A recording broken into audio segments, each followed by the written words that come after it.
Hello and Assalamualaikum. We are from Group 3 and we will be presenting about corporate accountability in Flux, a comparative study of investment failures in the fashion and tech industry, which are Fashionvalet versus Theranos.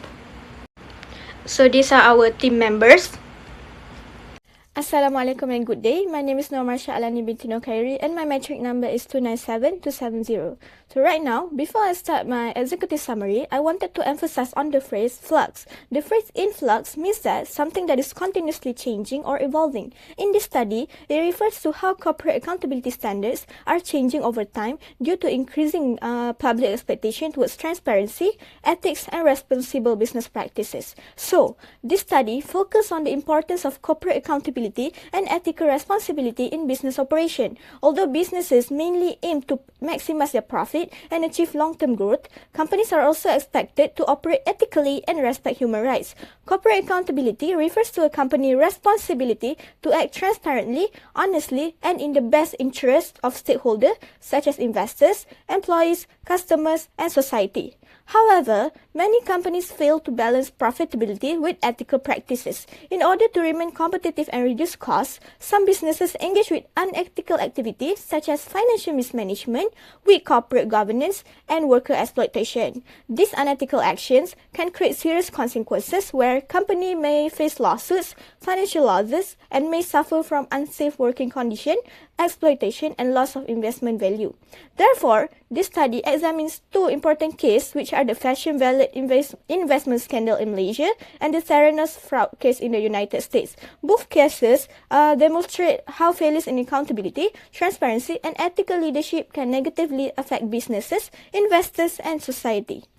Okay, so this research highlights major issues related to weak corporate accountability, lack of transparency, and poor corporate governance through the Fashionvalet and the Theranos case. In the Fashionvalet case, the company received investment from government-linked institutions such as Khazanah Nasional and Permodalan Nasional Berhad. However, concerns later arose regarding the management of these investment funds, leading to an investigation by the Malaysian Anti-Corruption Commission (MACC).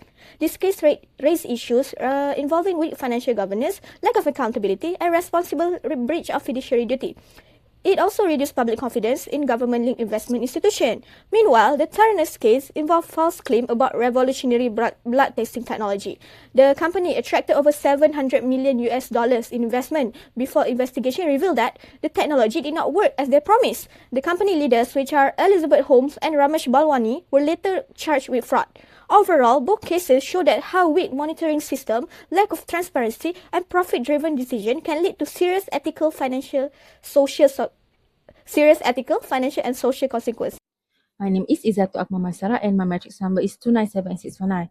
I will present the local issue that we analysed, which is the corporate failure of Fashionvalet. Fashionvalet was once considered a successful Malaysian e-commerce company and a symbol of Bumiputera entrepreneurship. However, its downfall highlighted several serious ethical and governance issues. First, financial manipulation and overvaluation. Although Fashionvalet continued to record a financial loss, the company still received a high valuation. Investors were influenced by a strong brand image and a reputation of the founder. The company also projected overly optimistic growth expectation, which created an impressive that the business was performing better than it actually was. As a result, public investment of RM47 million eventually dropped in value to only RM3.1. Caused a significant loss of investor confidence. And second, corporate governance failure and conflict of interest. The company faced a weak monitoring and ineffective risk management. Business decision appears to exceed the company actually financial capability, while the strong influence of the founder may have affected objective decision making. This reflects a lack of proper corporate governance and accountability. Third, violation of ESG ethics. Fashionvalet prioritized maintaining luxury brand image over transparency. Its financial instability negatively affected stakeholders, including local vendors and entrepreneurs. This situation shows the failure to uphold ethical, sustainable, and social responsible business practice.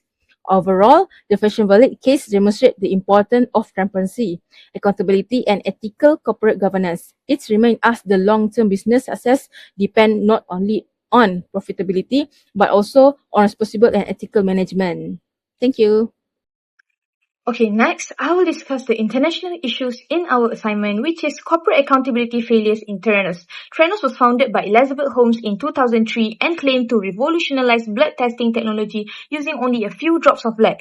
Due to this claim, the company attracted major investors and reached valuations of around USD 9 billion. However, investigation later revealed that the technology was unreliable and that the company had engaged in deceptive and unethical practices. One of the major issues in Theranos was misrepresentation and deception.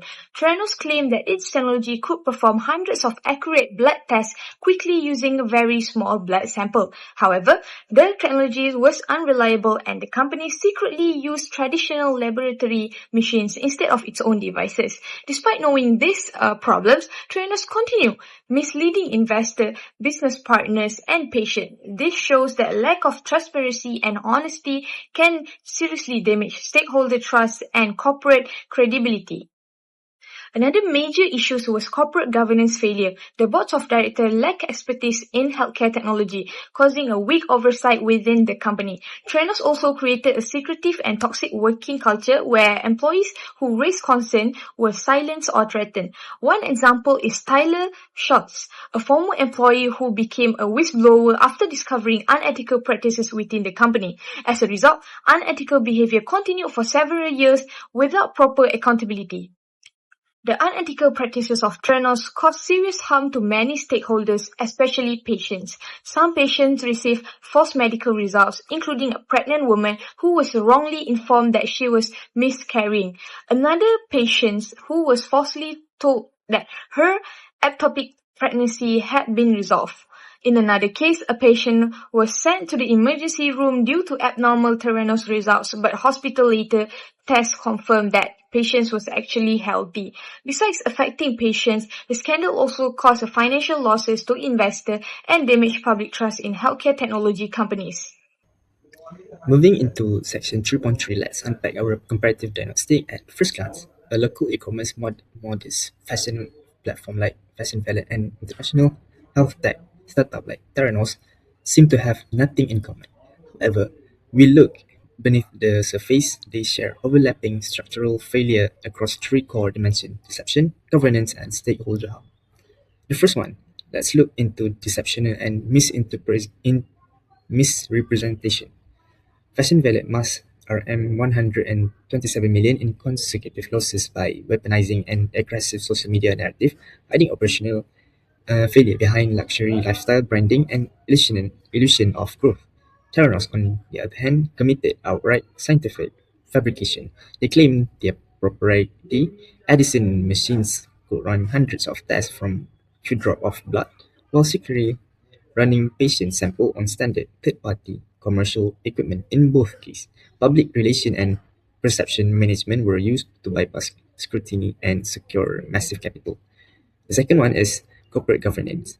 Locally, we saw neglect in due diligence, high-profile institutional investors like Khazanah and PNB injected RM 47 million into Fashionvalet without rigorous operational risk assessment, seemingly blinded by founders' celebrity profiles.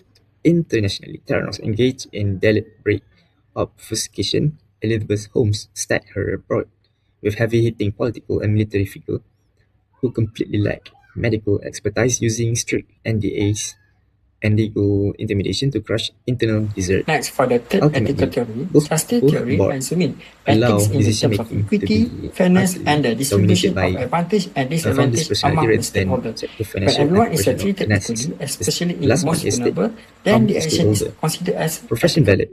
The harm was primarily economic. Khazanah and PNB suffered a 44 million loss, while local Bumiputra designer and vendors faced severe income instability after losing their primary promotional ecosystem. For Theranos, the consequences cross from economic ruin into physical endangerment. Beyond burning $700 million of investor capital, the fabricated technology led to inaccurate medical result, resulting in tragic misdiagnosis, including false miscarriage and undetected ectopic pregnancies.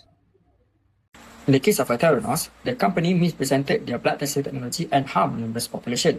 Inaccurate test results could have resulted in the improper treatment, delays, or mental health issue for the patient. Investors who are trusted in the company's claim also lost their money, while employees faced job uncertainty and potential reputational damage. As a result, the public trust in the healthcare innovation and biotech industry declined. According to the utilitarian principle, the harm produced by the Theranos far outweighed any short-term gains. So, Theranos should have conducted extensive technical testing, been forthright about its limitation, and maintained open lines of communication. On the other hand, Fashionvalet's demise was mostly caused by operational and financial management. The company's poor resource management and decision-making caused financial loss and business interruption for the suppliers, workers, and also investors. This group experienced severe emotional and financial consequences, even though no one was physically hurt. To minimize the harm, sound decision-making would have required through the planning, transparent financial reporting, and also frequent contact with all the parties. Therefore, what we can see, utilitarian ethics still require a leader to strive for the greatest good in the company and try to minimize the harm for all the stakeholders. In the case of Theranos, the company consistently misled investors and patients about its blood testing technology.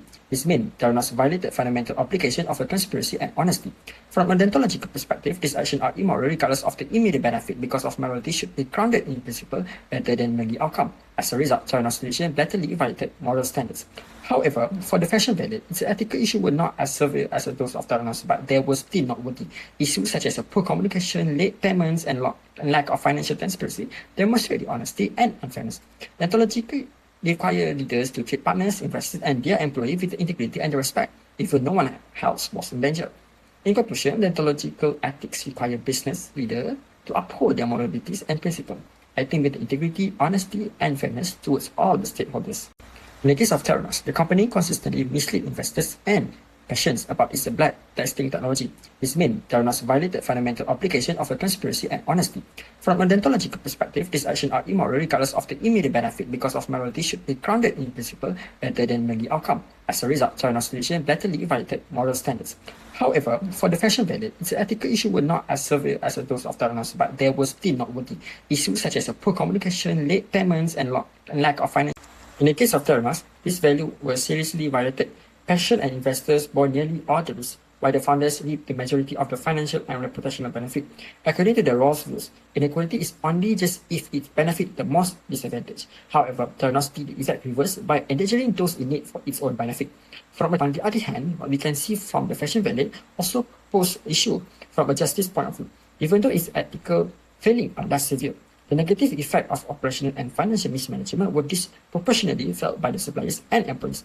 Even though there was no physical harm, the unfair burden placed on this stakeholder represent a moderate ethical failure. Therefore, justice theory required business leaders to treat all the stakeholders fairly and ensure that risks and benefits are distributed equitably. In the case of Theranos, these values were seriously violated. Patient and investors bore nearly all the risk, while the founders reaped the majority of the financial and reputational benefit. According to the Rawls rules, inequality is only just if it benefits the most disadvantaged. However, Theranos did the exact reverse by endangering those in need for its own benefit. On the other hand, what we can see from the Fashionvalet also pose issue. Now I will continue for virtue ethic.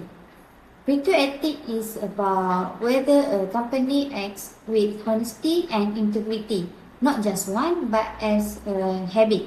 Fashionvalet show a luxury lifestyle on social media while hiding RM 127 million in losses. The board never questioned for the founders. For Theranos, they deliberately fake their technology, silent staff with the NDAS, and what they said had zero match with what they actually did. Both companies failed the basic test of moral character.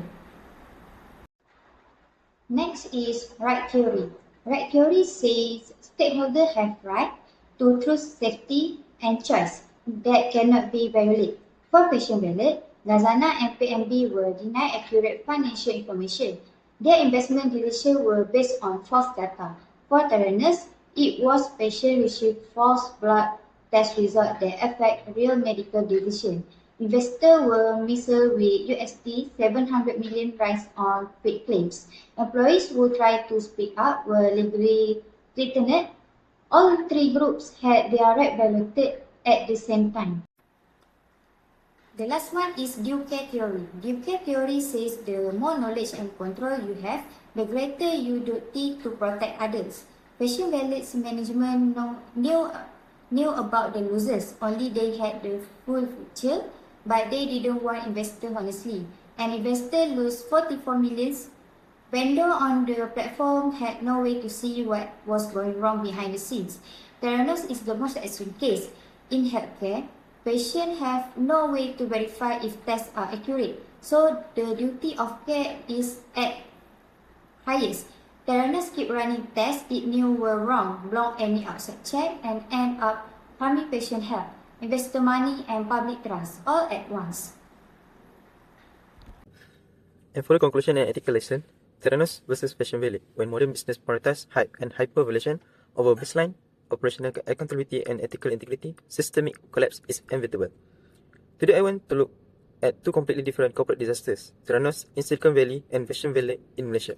To highlight a brutal truth, when a business chases type over baseline accountability, it will eventually break. Operationally, they look different. Theranos was a multi-billion-dollar biotech fraud built on fake blood testing tech, while Fashionvalet was a local e-commerce pioneer that slowly bled out.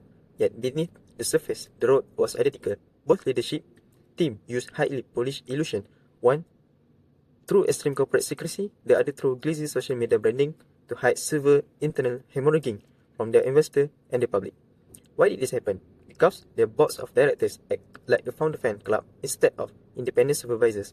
For example, Fashionvalet aggressively opened expensive brick and mortar stores while actively losing millions in taxpayer funds. This brings us to the critical lessons. First, branding is no substitute for financial health. Marketing cannot be used as a PR tool to mask losers. Second, founders owe a strict duty of care to the people who depend on them. True business accountability means recognizing the vulnerable stakeholders, whether they are patient awaiting critical media result or local fashion vendors left stranded. Cannot become collateral damage just so a startup can look successful on paper. Ultimately, whether it's total technological fraud or aggressive financial mismanagement, a corporate culture that chooses image over integrity is always a ticking time bomb.